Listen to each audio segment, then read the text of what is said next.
Assalamualaikum warahmatullahi wabarakatuh. Berjumpa lagi dengan channel Kolom Santri, sebuah channel yang mungkin bisa menjadi sarana untuk thalabul ilmi. Baik, dalam video kali ini kita membahas seputar rudud lagi. Rudud adalah pembahasan mengenai menolak pemahaman-pemahaman yang menurut kami perlu diluruskan dari sudut pandang kajian kepesantrenan. Baik, untuk kali ini rudud episode kedua kali ini kita akan membahas statement dari seorang tokoh nasional ya, bahkan yakni Imam Besar Masjid Istiqlal, di mana statement beliau berdasarkan informasi dari media-media nasional.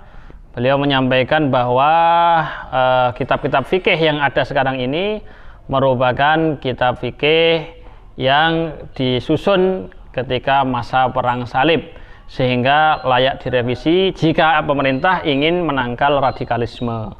Baik, teman-teman bisa membaca link beritanya secara lengkap dengan bersedih hati di deskripsi ya. Untuk itu, di video kali ini kita perlu membahas lebih detail, kemudian kita mengkaji apakah benar kitab-kitab yang dipelajari di pondok pesantren ini adalah produk di masa perang salib.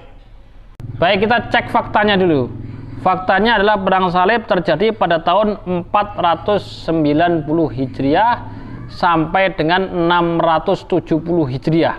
Jadi kurang lebih 200-an tahun terjadi peperangan antara umat Islam melawan umat Nasrani.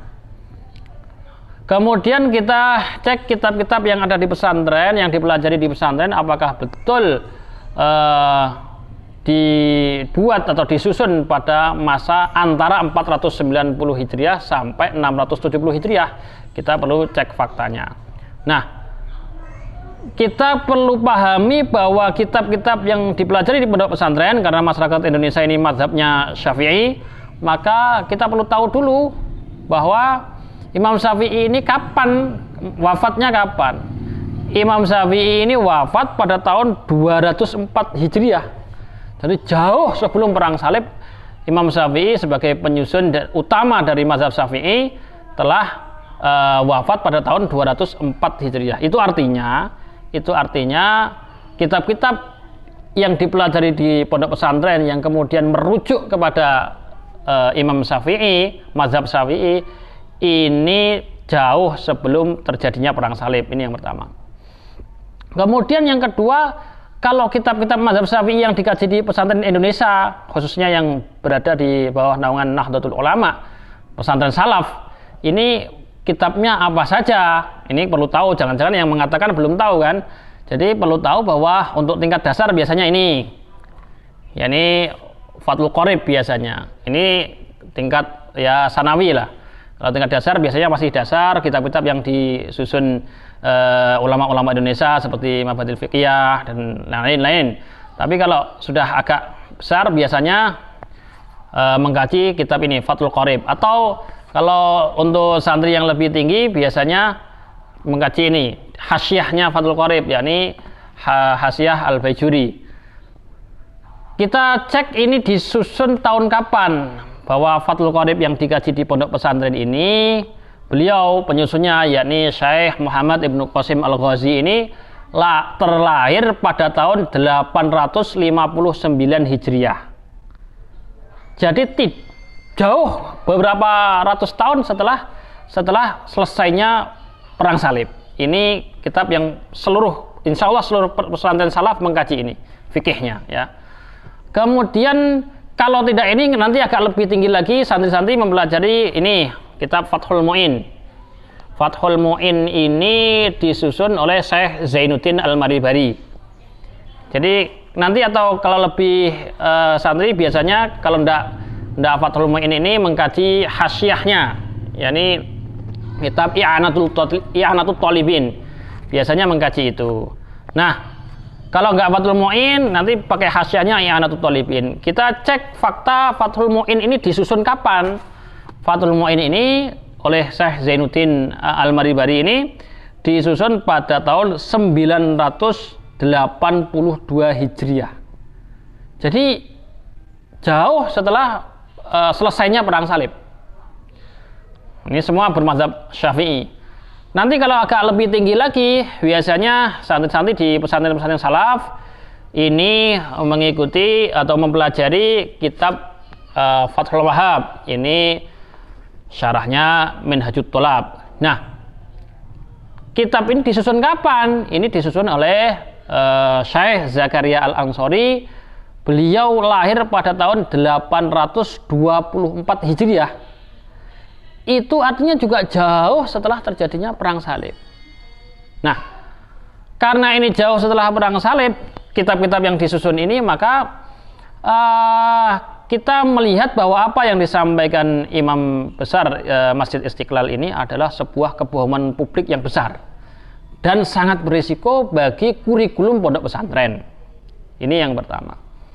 Kemudian yang kedua, kita melihat statement-statement yang beliau ucapkan ini tidak ada faedahnya sama sekali, tidak ada maslahatnya sama sekali, bahkan cenderung membuat publik menjadi heboh, menjadi terjadi pro kontra, menjadi geger baik di dunia maya atau diskusi-diskusi di dunia nyata.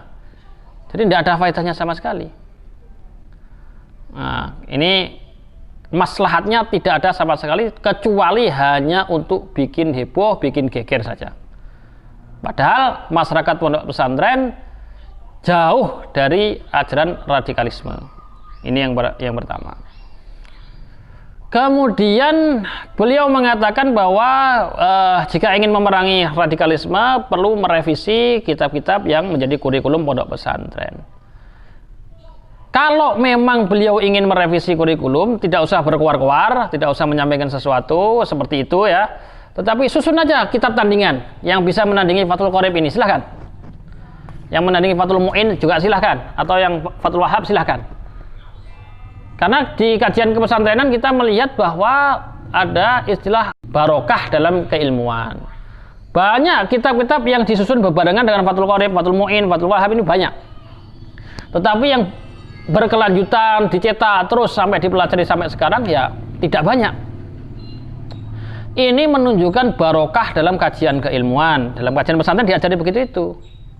Maka kita lihat kitab-kitab tandingan yang mau disusun oleh beliau Imam besar Masjid Istiqlal ini seperti apa. Kalau mau merevisi silakan coba kita mau cek berapa efeknya sehingga barokahnya kayak apa, mau dibuat seperti apa, kita mau cek. Tidak usah berkuar-kuar, susun dulu buku tandingannya, kitab tandingannya, baru kemudian ini sebagai gantinya Fathul Qorib, ini sebagai gantinya Fathul Mu'in, silahkan. Kita akan melihat seperti apa kualitas dari apa yang disusun oleh beliau. Nah kalau beliau kuar-kuar saja, ini perlu direvisi ini, tapi revisinya nggak ada, ya ini sama saja membuat keributan saja. Tapi kalau sudah buat revisinya, silakan. Nanti kita bisa kaji secara ilmiah. Kita lihat revisinya kayak apa. Nanti kita akan ketawain bersama-sama, kira-kira begitu. Ini yang berikutnya ya. Nah, makanya kita tahu bersama bahwa ternyata statement beliau bahwa kitab-kitab yang dikaji di pondok pesantren ini adalah disusun di masa Perang Salib, ini adalah sebuah kebohongan. Ini yang pertama. Kemudian beliau menyampaikan itu hanya sekedar untuk cari sensasi saja menurut pandangan kami, karena beliau belum bikin revisinya, belum bikin kitab tandingannya. Kalau sudah bikin silahkan, kita bisa kaji bersama-sama apakah layak menggantikan ini, seberapa besar barokahnya. Yang terakhir, kalaulah memang kitab-kitab ini yang dikaji di pesantren ini memang disusun di masa Perang Salib, kita perlu pahami bersama banyak ayat Al-Quran ini yang turun di masa Perang Badar, di masa Perang Uhud, di masa perang-perang yang diikuti oleh Rasulullah SAW. Jika karena alasan disusun pada waktu perang, kemudian beliau mengatakan bahwa itu juga perlu direvisi, na'udzubillah min dzalik. Kalau memang beliau mengatakan bahwa kitab-kitab yang disusun di masa Perang Salib ini perlu direvisi, saya menyangka bahwa beliau ingin menandingi imam-imam seperti Imam Syafi'i, Imam Malik, Imam Ahmad, Ibnu Hanbal, dan Imam Hanafi. Sepertinya seolah-olah seperti itu. merasa sejajar dengan para imam itu, sehingga merasa bahwa apa yang disusun berdasarkan mazhab-mazhab 4 itu kemudian layak untuk direvisi. Apalagi kalau beliau sampai mengatakan bahwa ayat-ayat yang diturunkan berkaitan dengan perang di masa perang Badar misalnya, ini layak dihapus. Wah, jangan-jangan beliau juga ingin setara atau merasa setara dengan Rasulullah SAW. Ini naudzubillah min dzalik. Tapi saya yakin tidak.